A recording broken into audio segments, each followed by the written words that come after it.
Hello, fellow movie crusaders, and welcome to our episode. My name's Sean Waskrug, and as always is Brian Michaels. And today we're going to be reviewing both of our most anticipated films, and probably one of the more anticipated films of 2026, Spider-Man: Brand New Day.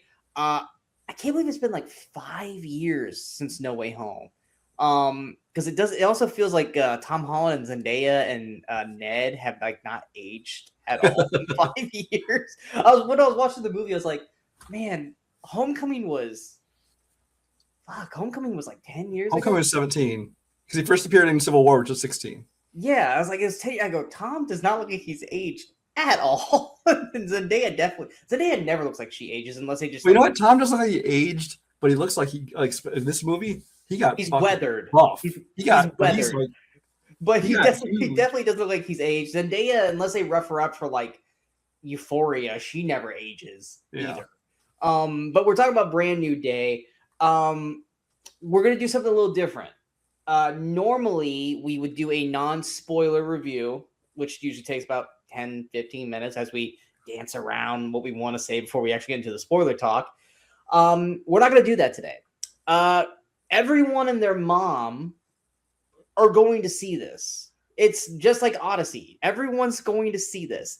So instead of dancing around, there's too much major stuff we'd have to dance around anyway. So yeah, instead of just dancing around this and just waiting to get to the spoiler talk, this is going to be 100% a spoiler review, spoiler discussion, spoiler everything. So if you guys have not yet seen Spider-Man: Brand New Day and you don't want to be spoiled, don't watch this yet. Go watch it, then come back, listen to us. If you don't care about being spoiled, then stick around, listen to us talk. And if you have watched Spider-Man, then you guys are fine.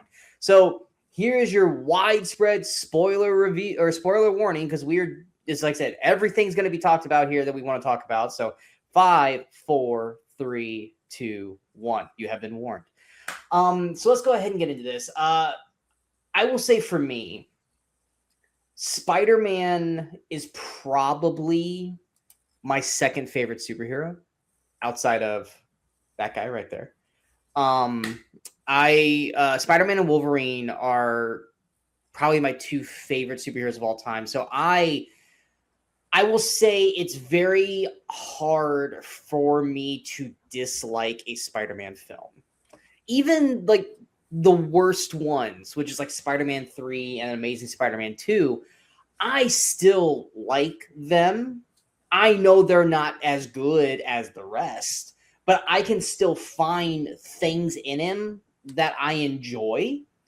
Now, Spider-Man adjacent films like the Venoms and Morbius and Kraven the Hunter and fucking Madam Web are fucking god-awful pieces of trash. But Spider-Man movies or movies with Spidey in them, I usually always love. And I have loved Tom Holland as Spider-Man in every role he's been in. I've loved Homecoming. I loved Far From Home. I loved No Way Home. I love all the other MCU movies that he's in, such as Civil War and the Avengers. And of course, Spider-Verses, all the other Spider-Men. I love them. So if I'm, everyone's like, oh God, Sean, you're just so pro Spidey. Well, fuck yeah, I am. I fucking love Spider-Man. So I'm sorry. You might get more of a more honest review of Brian out of this, but says the guy wearing the Spider-Man shirt. But I'm just going to tell you, mine's going to be very positive. Because without giving my score yet, I fucking loved this. And that's all I'm going to say right now. And I'm going to go to Brian, but I fucking loved this movie. Brian, your thoughts? No, I love Spider-Man, the character too. I don't know if he's one of my favorite characters as far as superhero movies, but I really like him. I mean, I watched Spider-Man on the Electric Company when I was a little kid. Okay, that tells you something. I go way back. I will still say that Spider-Man is consistently always one of the best animated shows, no matter how many versions they do of it. His are always great. X-Men 2 this is live action stuff. It was bad. X-Men, and then X-Men, Batman, and Spider-Man always have great animated and great live action. Yeah, but the Electric Company Spider-Man was kind of silly. It was live action stuff. And then the Spider-Man 70s TV show, oof, that's something that I loved as a kid. You go back and watch it now, you're like, what the fuck was I watching? Anyway. Japanese Spider-Man is hilarious. I've only seen clips of that one, but yeah. All you need to watch is clips. Don't But watch as far as American Spider-Man movies, I've enjoyed them all. For me, I think that the Tom Holland ones, pretty much all of them, are top, followed by both of the Andrew Garfield movies, and then the Sam Raimi, Tobey Maguire ones are the bottom ones for me. Yeah, Brian is a Tobey Maguire, Sam Raimi hater. Tobey Maguire is a horrible actor. Kirsten Dunst is really not a good actress, especially in those movies. Sam Raimi's direction, it worked for superhero movies at the time before they were still kind of treating them kind of cheesy and, you know, a little bit. Didn't take himself so seriously with a huge connected universe, but I still enjoyed all those movies. As far as the Holland movies, No Way Home for me is still, even after this movie, I think by far my favorite of the Tom Holland ones. I love that movie. 5 stars for me. We still get both choked up at the same scene. Yes, and I rewatched not everything. I wasn't able to watch Far From Home because I didn't have time to watch all of them. I watched Homecoming, and I realized how young Tom Holland looks and how much smaller he was in that movie. And then I watched No Way Home, and yeah, the same scene still got to me on that. But I think that as far as the other ones, I think that Homecoming and Far From Home and now Brand New Day, they're all kind of almost very even for me. I think Brand New Day might have ended up just slightly above the other two, but it's for me, it's No Way Home and then the other 3. I mean, they're still very good. I'm not saying they're bad, but I'm saying that this isn't quite my favorite, but I did enjoy this quite a bit. I say why I love Brand New Day. Because like as I'm watching it, I'm like, I can see where people can, I don't want to say argue, which it's a comic movie, so there is arguing. But I can see where there are parts that people could not like or be disgruntled at towards this movie. But as I was watching, I was like, everything that I can see someone argue for, I can defend or have a reason for why they're doing it this way and enjoy why they're doing it. The one thing I will say that made me love this movie, and I don't think you've played it, so I don't think you have the same thing as me. Did you play the Spider-Man movie or Spider-Man games? The recent ones? I've played a little bit of them here and there. I've never I've not played them through, but I've heard a lot of people talk about how much especially the swinging scenes felt like you were playing the game. Not even just the swinging scenes. But this movie is basically Spider-Man the game. And I mean that in the best fucking way. I don't know how many times I was watching this going, this is like the game. This is like the game. There's a scene where he's oh god, Naomi Watts is she's not Friday. Oh no, they gave her a different name. I don't remember what it is. Oh, it's Evie. Evie. Where he's having Evie track the jumps. And then he's following the path. I'm like, that is something that is legitimately in the game. I fucking love this. The way he uses his web shooters in this, and even the animation.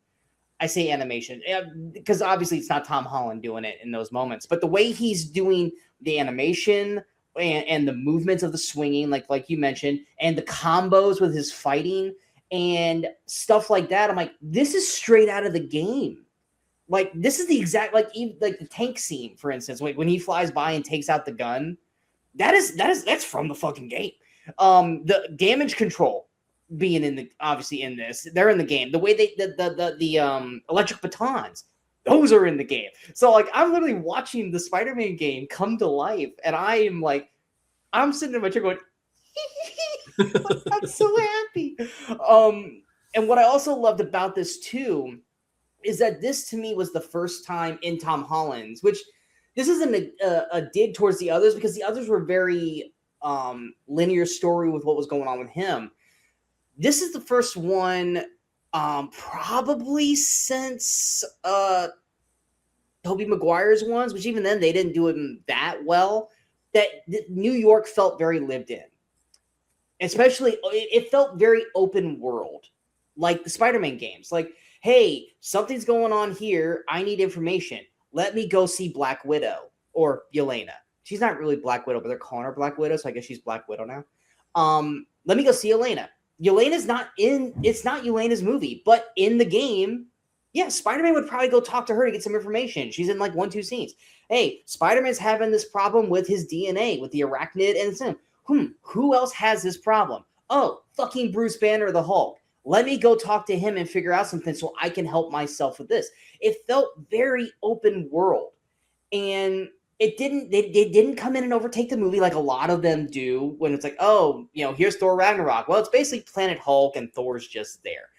This is a Spider-Man film that has the world of the MCU inside it, and they don't overtake the movie. It is still Spidey's movie. Same thing with Punisher. Punisher is in the movie. He comes in and out, and it flows, and it feels like New York with Spider-Man at the forefront. And I think that was a smart, brilliant choice by new director for Spider-Man, Destin Daniel Cretton, who did Shang-Chi.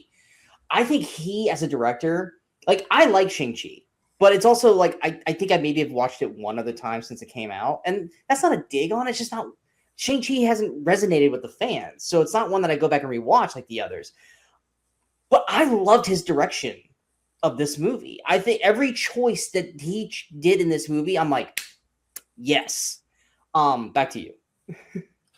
It's funny because I was thinking, even just in the lead up to this film, I'm like, why doesn't MC or Marvel, Disney, whoever, trust Tom Holland and Spider-Man to carry his own films?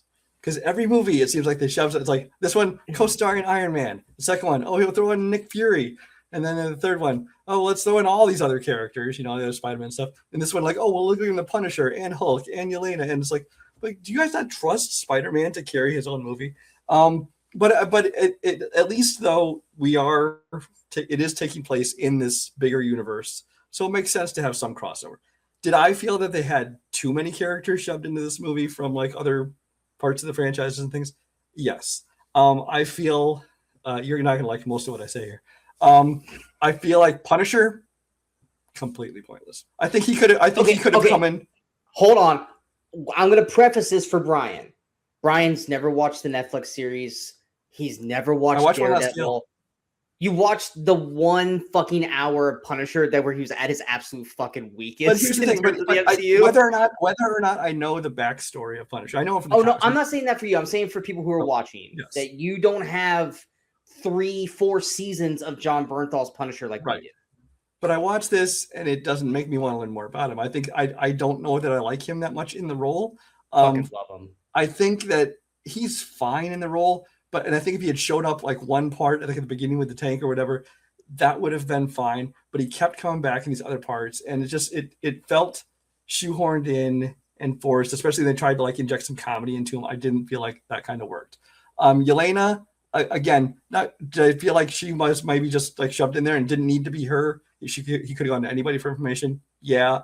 But I don't mind because Yelena is actually one of my favorite characters in the MCU. I love Florence Pugh in that role, and they kept it small. She's on screen, it's amazing. Yeah, and they kept her part is very small, and I think that little cameos like that I think worked fine. As I'm trying to think about, and then the Hulk. I will say this about the Hulk. It made sense for him to go visit Bruce Banner. And obviously Bruce didn't know who he was, but he still went and saw him. And what I like about this is I think what they've done now is given us back fucking Rage Hulk instead of fucking Smart Hulk. Because he says like, I think she broke something in me. And so I think from now on, we're going back to get the real Hulk and not this fucking toned down version. At least we got Mark Ruffalo back and not this like Hulk Ruffalo mix thing, which we got for like 2 seconds and then he became Hulk. Right. And I mean, this tells me that you probably didn't love this scene nearly as much as me then, but the Hulk Punisher Spider-Man fight, that was one of my favorite moments of the year. Like when all three of them are fighting I fucking love that. I loved seeing Hulk. I wanted to like him more, but Punisher, it's the problem I have in all of Hulk movies, where somebody's just shooting at Hulk and he's just like, this is not even bothering me. Which is why it was so funny. Keep shooting. It's like, just Hulk should just kill him.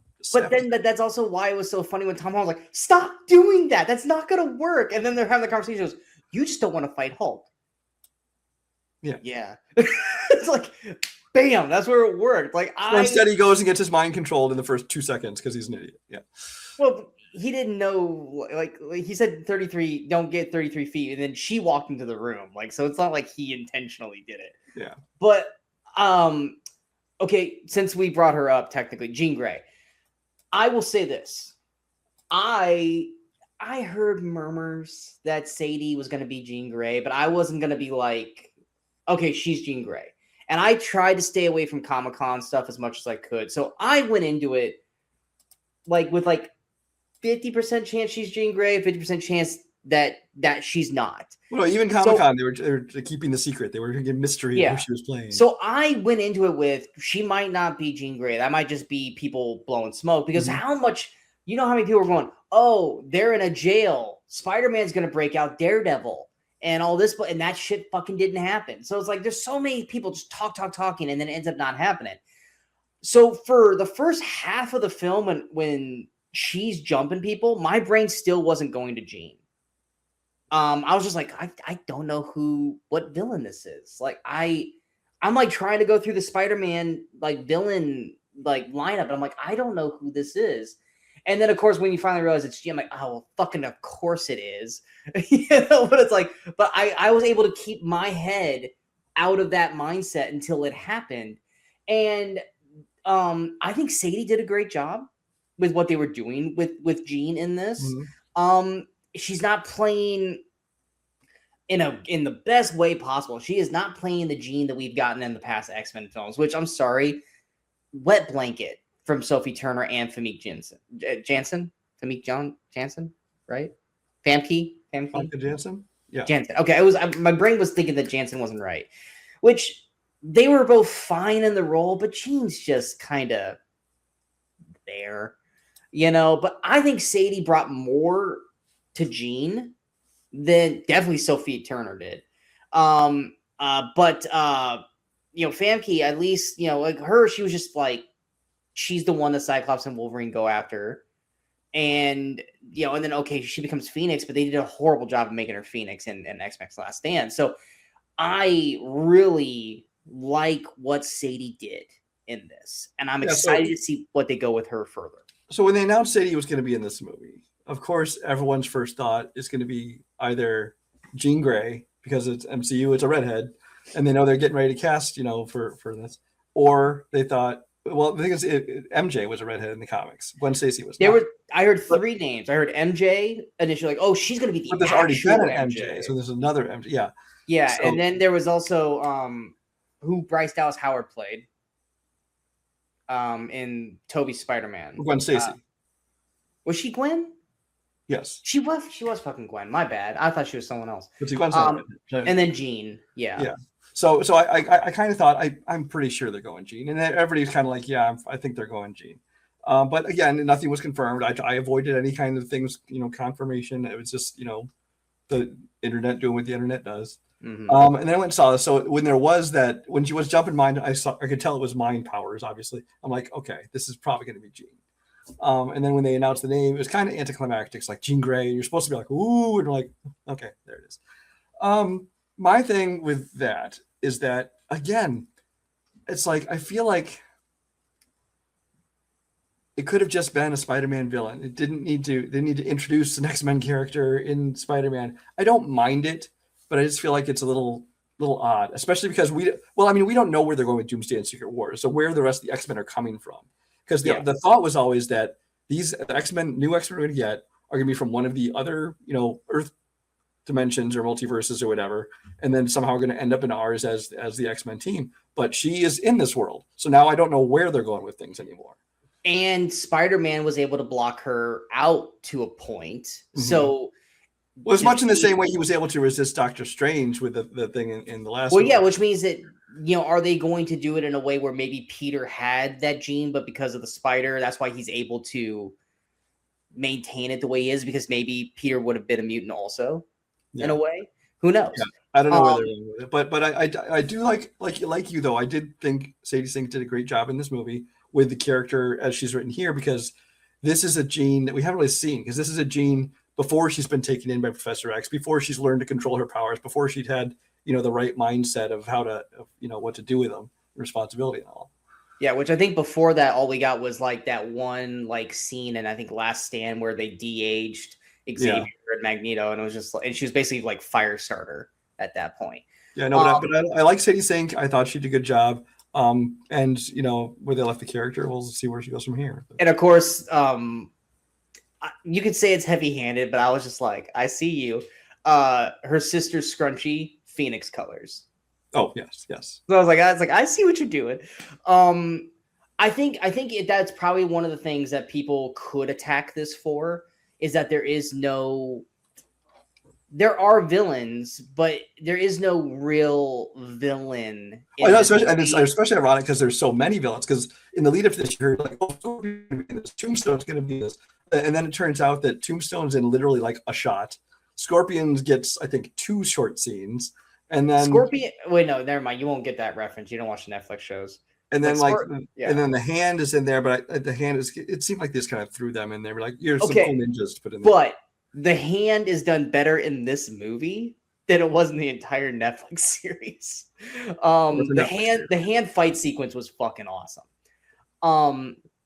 But it was one of those things where, yes, there is no technically a true villain in this unless you want to give it to Damage Control. But Damage Control, it's more like there's 3 people doing bad things, but are they really being bad? And it's like, well, yes, because it's Jean. But at the same time, it's like they're trying to figure like yes, the main guy, which perfect casting choice for oh god, what's his name? Tillman? Metzger. When I saw him, and I'm like, if he ends up not being bad, I'm gonna be so disappointed. For anyone who watches Severance, this guy's amazing, and this is the perfect role for him. The only other person that they could have cast in this role, but he's starting to get typecast in, is Coleman Domingo. So for Tremel to get this role, I could not have been more fucking happy for the guy, because this is the perfect role for him in this movie. Damage Control, I thought, was like, once Damage Control was in there, I was like, okay, well, eventually they're going to be bad, because they're always like in the Spider-Man games, they're like, you have like his rogue gallery, but then Damage Control always ends up being like someone that Spider-Man has to deal with also. So like, if you want to count them as the bad guy, then okay, they're the bad guy. And Scorpion's there, but they're more like transition villains, because Scorpion was never even a big villain in the comics and stuff. He was just one of the villains that Spider-Man has to deal with. Same thing with Tombstone. But it's like,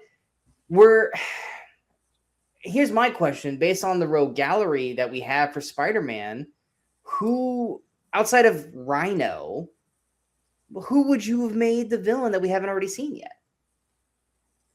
Because of No Way Home, we got all the biggies kind of out of the way. There is no Harry in this, so you're not going to get Hobgoblin, at least unless they do something with Ned. Traditionally, Ned becomes Hobgoblin. Exactly, if you go by that mindset. But they definitely didn't do that here. So it's just like, well, then who would have been the Spider-Man villain? I mean, they haven't done Venom technically in this, but they haven't done anything storyline-wise for it to be Venom in this storyline. So it's like, I'm okay with what they were doing, because this whole movie is about Spider-Man growing the fuck up and evolution, or being evolved into an adult. And that's why the first 10, 15 minutes, which I also loved, jumped ahead like 4 fucking years, because we went from like, oh, they're just getting ready to go to college, to, oh, we're about to graduate college. And I was like, fuck, that sucks for Peter. He's been alone for like 4+ years.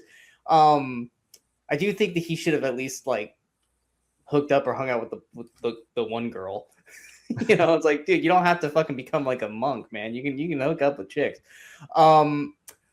I do think people who are fans of Ned will probably be a little disappointed, because Ned is, I don't want to say he's barely in the movie, but he's barely in the fucking movie. But I feel like Ned's in this movie as much as he was in the other ones, though. Well, no, in Homecoming he's in it. Well, maybe not so much Homecoming, but the other ones, he's always Far From Home. He's in it kind of there. Yeah, but that's the thing, is like, where would you have put him in this? Storyline wise, where it wouldn't just be like you're forcing Ned in. And Ned, to me, I like Ned, but Ned can be like, you don't need to be here. You need to be somewhere else. So I think they utilize Ned to his best potential in this. I I think MJ was utilized at the right moments of the movie. She didn't overstay her welcome. She was important to the story when she needed to be important, and she wasn't captured or became like the hostage at the end like MJ usually is in all Spider-Man movies. She was in her apartment with Ned when the big final action was happening. Like, you had that part in the middle where she became the damsel in distress, which even then she really wasn't. It was more Peter being preemptive towards her. I think Jean got what she wanted out of like fucking with him, and then was like, all right, I'm not gonna fuck with her anymore. I'm gonna continue doing what I'm doing. I think those moments with Tom and Zendaya were really well done. And I mean, could they have done more with the boyfriend? Sure, but once again, that's not the story we're telling here. Boyfriend. It served its purpose to show that she had kind of moved on, and well, not moved on. She doesn't remember him, but yeah. But I honestly, I feel like the scenes with like Peter and MJ and Ned were actually some of my favorite of the movie. With that, and also the ones with Jean Grey, because the action scenes to me, I thought were fine. None of the action scenes I thought they were great, but that's because they were so much like the game. Because it was also because half of them they shoehorned in, Punisher and shit. But I felt like the scenes I liked the most were the ones where it was just either Peter doing his own thing or the with Peter and MJ. I loved some of the scenes like when she, finally went with him, but she still obviously doesn't remember him. There was like that mislead on the roof where like True Love's kiss, you really thought that was going to cure. It's like you saw that coming a mile away. You knew that was going to be Jean Grey. Yeah, and it wasn't her. But it's still, I thought that the moment they played it very well. And then of course later on when he actually, he doesn't tell you, she finds the letter and everything, and I think that was all extremely well done. The only thing I don't understand is the ending with Ned and the handshake. Are they implying that he remembered, or he's just like... I think that's the mislead, is that we don't know if that's Ned just going, Peter, like, that was actually really fucking cool, dude. Nice to meet you. Or there's definitely a recognition. So my question is just if it's like, hey, we must have known each other because you know this handshake, or if it's, oh my God, I remember you now. That's the I can't figure out what they were going for. Well, that too, and at the same time, MJ called Spider-Man Peter, and then this guy just came up to you and said, hey, my name's Peter. So maybe he was going, Peter, fuck, that's Spider-Man. Like, that could have been that at that moment too, because he was Maynard. Well, he just does like 3 different names to different people. Yeah. Yeah, exactly. So it's like, it's one of those things where it's like he either figured it out, which how would that make sense? 2, he was just like, hey, Peter, that was actually really cool. Or wait, MJ said Peter's the name of Spider-Man. Oh my God. But it was also, he was like shocked that he knew that handshake. So he knows, he's like, it was like muscle memory kind of. I must have known you from something. Yeah. Yeah. It's just like with Zendaya, she still has the Black Dahlia necklace. She still holds on to it. But Peter, that was a moment where Peter could say, I gave you that. And he didn't. I also thought was a really effective scene. I didn't think it was going to hit, but it hit me and got me, was Aunt May's scene with Jean. Which we know in that it's a memory that she's talking to Peter, but sliding Jean into that was like, this actually really is fucking working. And especially the way Peter orchestrated that.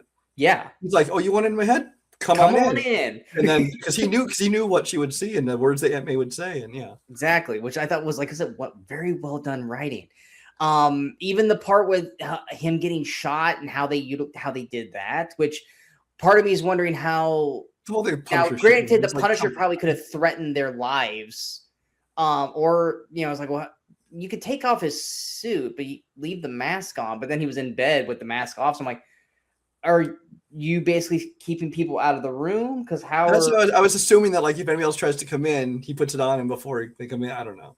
Yeah, I was going to say, I was like, because you were asleep when Peter woke up. So the only other little thing I was thinking of, and I'm like, I personally can come up with an answer to it, was, are we under the impression that Peter is being paid by the police? Because if not, how the fuck is he paying for his apartment, his tech, which tech he's building himself? But I'm just like, because the whole time I'm like, what's his job? Yeah, he's not a photographer for as far as we know. He's not delivering pizzas as far as we know. No, so it's like, but he's having these conversations with Detective Wolf, who I really enjoyed her in this, and I love her on The Bear. So I'm like, maybe he's getting paid by them, because if he's not, that's a huge plot hole. Where how is he, ordering Little Caesar's pizza and all this? Where's he getting all this money? Because he's not going to school. Did Aunt May have a big fortune she left to him? I don't know. Yeah, because like he had a hoodie when he was going in there impersonating Ned to talk to Bruce, but like he doesn't seem like he's going to school, and we have no inkling of him having a job. But in my head, I'm going, he's in constant communication with Detective or Captain Wolf. Maybe he does get paid by them. Because if not, then how the fuck Spider-Man affording to live at that point? Because there is still no acknowledgement of Daily Bugle outside of Far From Home when they showed J.K. Simmons. That was a podcast. Exactly. So it's like there's no explanation of how Peter's affording anything. The Spider Arachnid storyline, they could still build on that in future films where he's not able to balance it. But I do like how I was partially excited for when they first announced it, because I was like, he's gonna turn into Man Spider. But then I was like, you know what? That might just be a little too crazy that he turns into Man Spider. So I like that it was all about him just fully evolving into adulthood as a spider and learning to embrace the spider aspect of himself. I still think it was hilarious how he was like gagging at the thought of fluid being in him, and how the first spray was like, you know what I'm saying, without saying it. Because I love how they gave Tobey Maguire shit in the last movie for that. And then he was like, anywhere else or just the hand? Yeah, it's like, he's like, no. It's like, please, no. I love that was a thing. But yeah, I just like you said earlier, how like No Way Home's here, and then everything, Far From Home, and then Homecoming and Brand New Days are here. For me, Brand New Days. Far From Home's not above the others. I said all three are base level. I said they're all basically the same. I said Brand New Day might be slightly above the other two. Okay. For me, I've got No Way Home and Brand New Day like neck and neck, but I give No Way Home the edge because of the emotional weight that No Way Home has with Aunt May and the villains, and of course the moment that we're talking about, but that was such an earned moment for Andrew Garfield. So for me, I'm gonna give No Way Home the step up. But for me, I also feel like this is the best Spider-Man movie where Spider-Man is actually being Spider-Man in New York, ground level, even as Yelena said, small potatoes.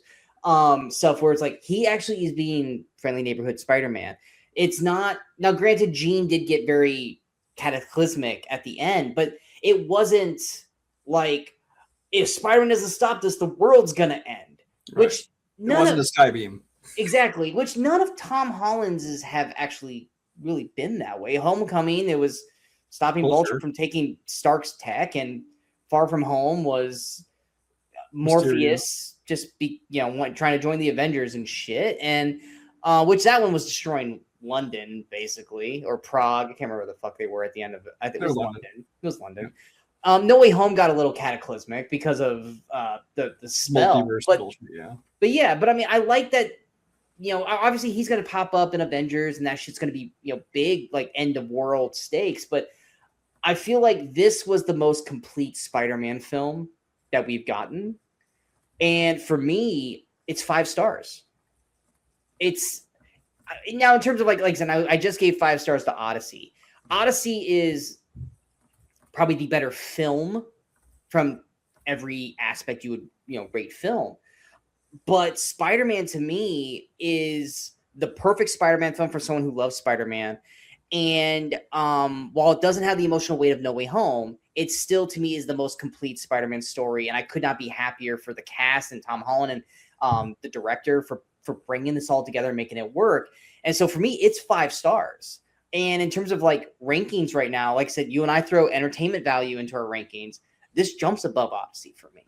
right now as number one for the year for me, because I loved, like I said, I was watching this and I'm in the middle of the movie and I'm just smiling the whole time, kind of like when I was with Furious. And I'm trying to think, man, like I'm literally halfway through the film. I'm like, man, how am I going to be able to talk about this with Brian? Because I know Brian's not going to love this as much as me, but how am I going to be able to like explain this? I'm just going, I love Snyder. And I was like, so I'm trying to like think of, okay, that I can see as a nitpick, but I can explain why it's being done this way to the point where I accept it and I'm okay with it. But I can see where people could attack this and say that, well, there's no real villain or what, you know, all this. But it's like, I get it and it makes sense to me. The director laid it out for me, and the whole time I was like, I fucking love this movie. Like I am so happy. I was worried about it because I was like, oh man, we're building it up so much. It's, you know, it's not going to hit. And I was just like, oh my God, I could not be happier with the end result of this film. And I can't wait for, God, I hope it's not 5 years for the next Spider-Man film. And I know Tom Holland's eventually going to be like, I don't want to do this anymore. But I could not have been happier with the end result. So 5 stars for me.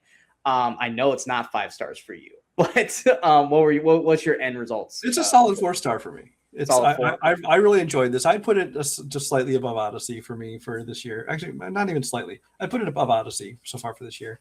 But I had a lot of fun with this. Like I said, and most of the stuff you heard me talk about earlier, it was all mostly nitpicks. You know, yeah. I did feel it was a little crowded with extra characters. You know, some of the action scenes weren't quite as, you know, didn't hit quite as well for me as they did for you. But that's not to say I didn't enjoy the hell out of this movie. So, once again, Tom Holland's Spider-Man does not miss with us.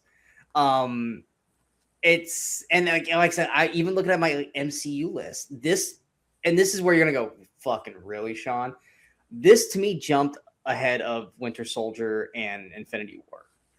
So like for me, my rankings, it's Endgame, because Endgame's fucking Endgame. No Way Home, Brand New Day.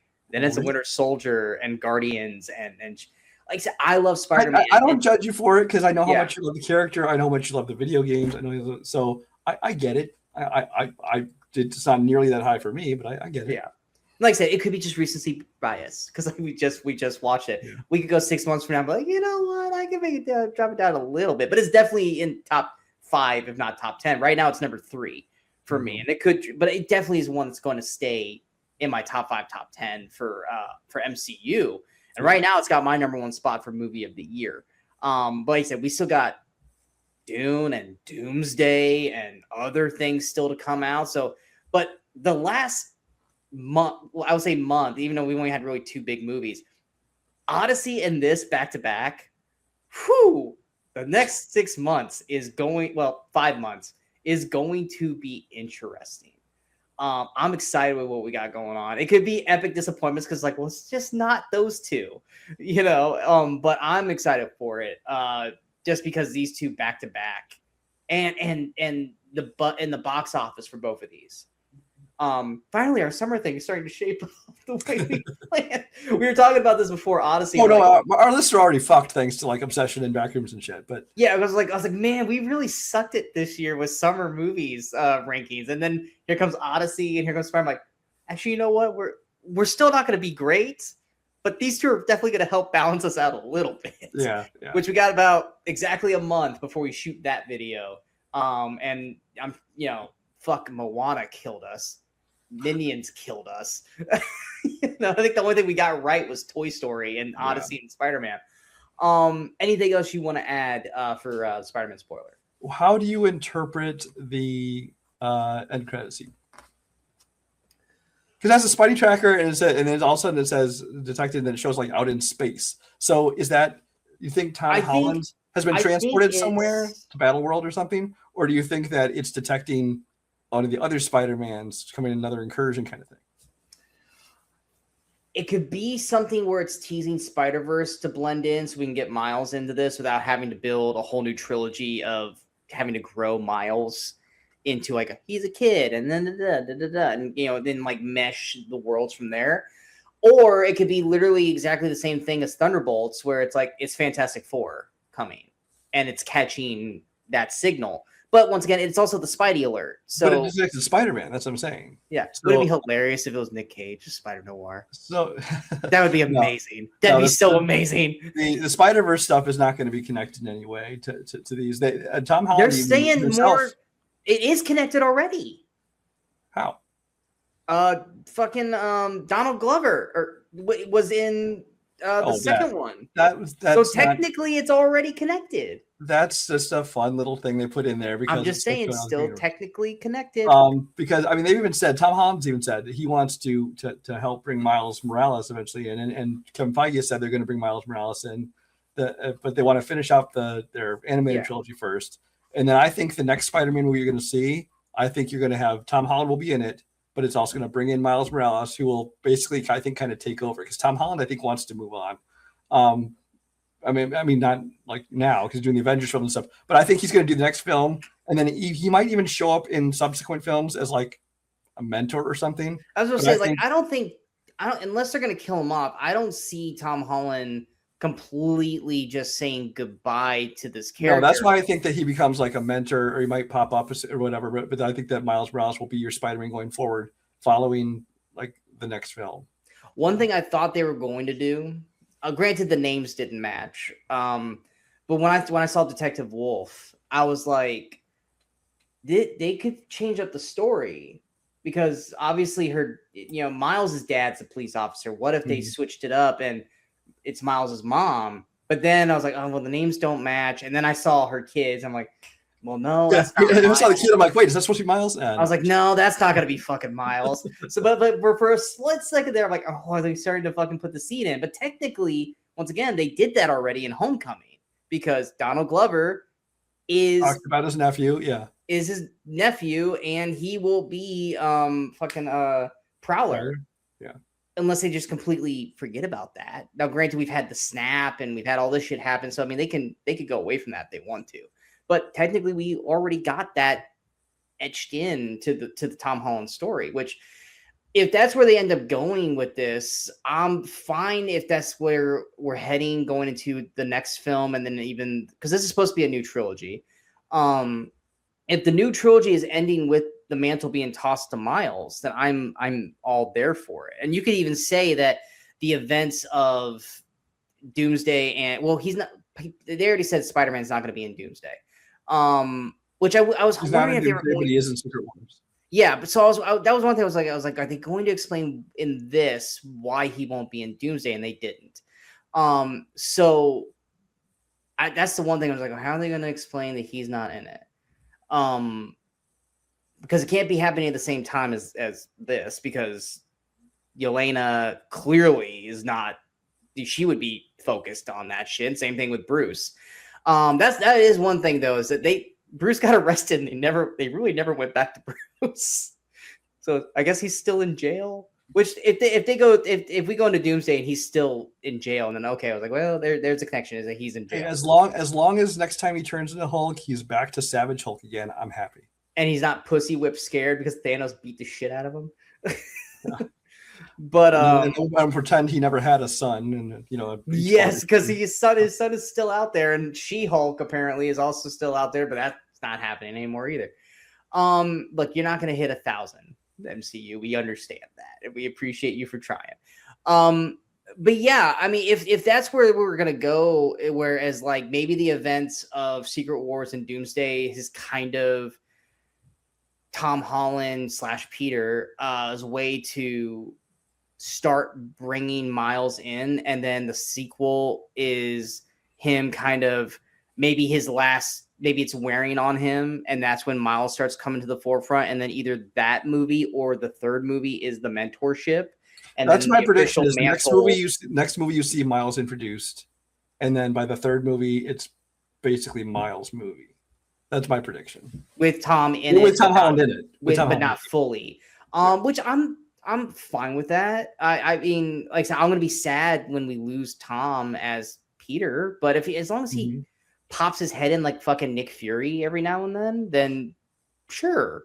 He can be like the old Peter Parker in Spider-Verse. I don't want him to have his own Christmas album and then fall apart. That sounds horrible for Tom Holland. I mean, the one that had the baby and everything. Yeah.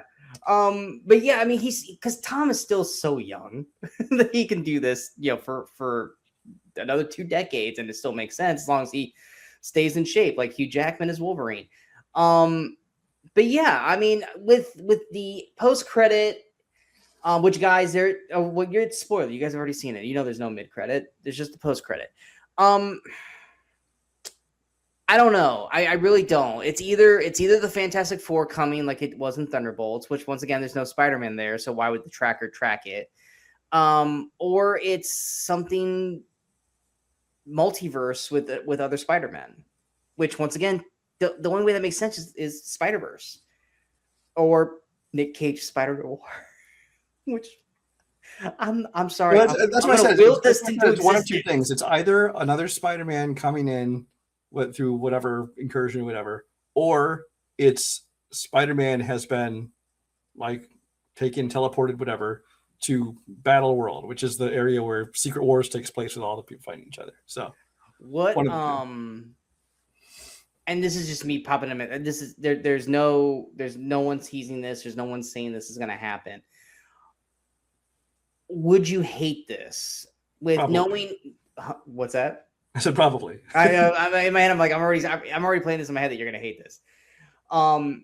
If there is a multiversal Spider-Man, that is Tom, but he's Doom's mentoree, like Iron Man was to Peter, and this is an evil Spider-Man that is Doom's mentoree. No. Yeah, I knew you'd fucking hate it, but I wouldn't be mad at having 2 Toms. No, I think the whole crutch of it is going to be what if it hold on. Tony Stark, or the face of Tony Stark that he knew, and being what if this Tom was Venom Tom, and that's how we get Venom? Well, I mean, technically, Venom arrived from space. No Way Home. That Tom Hardy left that little block at the if bar. You're not going to acknowledge that Spider-Verse is a part of the MCU, then you can't say Venom is either. No, because Venom, because he was brought in along with everybody else with Doctor Strange's spell. He just didn't go fucking fight him. He was just hanging out at a fucking. No, he wanted to go fuck him. That's how they played it off. But he wanted to have sex with Tom Holland. But I mean, like I said, I'm just going into my own little mind space. I wouldn't be mad if they did that, because I kind of want to see what Tom would do as being like evil Spider-Man, not like Venom evil like Tobey Maguire was, but like actually like, no, this is a bad Spider-Man and he's on Doom's side. Like, I would be interested to see that. Not that that's, like I said, not that there's any fucking inkling of that happening, but I would actually be very interested to see what they would do with that. Anything else? That's it. All right. So what were your guys' thoughts on Spider-Man Brand New Day? Obviously, I know most people don't love it as much as I did. You guys are probably more on the side of Brian, where you guys liked it. A lot of people calling it their favorite of the Holland Spider-Man movies. Okay, well, then maybe they are more on my side. What were your guys' thoughts? Did you like it, love it? What were some of your favorite parts? Did you like that they brought the Spider-Man game aspect into it, or did you feel that it was, I want to keep them separate kind of thing? I'm honestly, though, I would love a Batman Arkham game. The Batman Arkham games being made into the movies. That'd be fucking amazing. But did you guys like that aspect that they kind of brought the game to the movie as much as I did, or did you guys not like that? Let us know in the comments below. Not that you guys comment that much anyway. We only have like 1 or 2 consistent commenters, and one of them is your brother, which he confuses the hell out of me in everything he says. That's him. Yeah. But anyway, if you guys like the video, please like, share, subscribe, follow us on all the social media outlets you see below. Once again, don't forget that we are also now on Spotify, Apple, and Amazon. So if you guys can't watch us, you guys can listen to us wherever you go, and just listen to our voices and not look at our ugly faces. Coming up next, I did not pull up the damn list. I don't see us do anything for like Super Troopers in that. I think the next thing we might do one for is End of Oak Street. That's in like 2 weeks. Unless it just completely disappoints. That's a weird thing. Sean loves dinosaurs. Sean loves dinosaur movies, but he hates everything that comes out. So it's like he loves the idea of a dinosaur movie, but they never live up to what he wants to see. But yet he still never even saw Primitive War, which I thought was pretty fun, honestly. Here's my worry. End of Oak Street has everything that I should love. It's got dinosaurs. It's got Anne Hathaway. It's got Ewan McGregor. But what is the one big thing that it has that terrifies me into thinking I'm going to hate this movie? Directed by the guy who did It Follows. Oh. That right there makes me go, fuck, you're going to piss me off in this movie, aren't you? I want to be so excited for this. I'm terrified of this movie because I want to be excited, but it's that fucking thing on every trailer from the director of It Follows going, you asshole. I don't know if I can get excited for this movie. Super Troopers, we both love Broken Lizard, but like I said, we don't. I don't see us doing a review of it. Yeah, unless it completely blows us away, I don't see us doing a review for that. So yeah, End of Oak Street will probably be the next thing. That's really it until that's kind of unless summer. we do like Coyote versus Acme or the end of summer thing. Yeah. Yeah, I'm Coyote versus Acme. I think I don't see us doing a show on it, but yeah, I think we kind of deserve to do a show on it because we spent so much time talking about Coyote versus Acme that it'd be like us not doing a Scream review. We spent way too much time talking about Coyote versus Acme to not talk about it. So we will definitely do one for that. And plus, the trailers look great. The new I'm loving the trailers. I didn't watch the new trailer. I've gotten this new thing where it's like, it's not real new with me, honestly. It's like I'll watch the first trailer that comes out, like teaser trailers, whatever, the short trailers. But the later ones that come out, I usually don't go out of my way to watch them. If I'm in a theater and it shows, I'm not gonna like hide my face. I'm the same way, but Coyote vs. Acme actually played. Yes, it didn't play for me, so I could not avoid it. Mm-hmm. But I liked it. I really, really, really liked it. I'm really excited. I'm more excited for that than End of Oak Street. That's because the fucking Falls director. But yeah, like I said, we're still game planning a new show, and I know we haven't done Decades of in a bit, so we're gonna do more stuff, guys. But like I said, we got to get through this. I have a very busy next 2 months work wise. Plus summer is kicking my ass at my job. Plus I'm still doing some moving stuff and everything, so it's more finding time for Brian and us both to get together and have the time to shoot. Outside of like, your big movies like this and Odyssey and other things. But if all else fails, we are 100% going to be back for at least reviews for probably End of Oak Street and Coyote versus Acme, and then obviously end of summer into the fall preview. So we got videos coming. They're just probably not going to be coming as fast as we normally do, but we hope you guys stick around and follow us along the journey. We are the Movie Crusaders. I'm Sean Waskrew. That is Brian Michaels. And until next time, in case we don't see you, go watch some movies and go have some fun.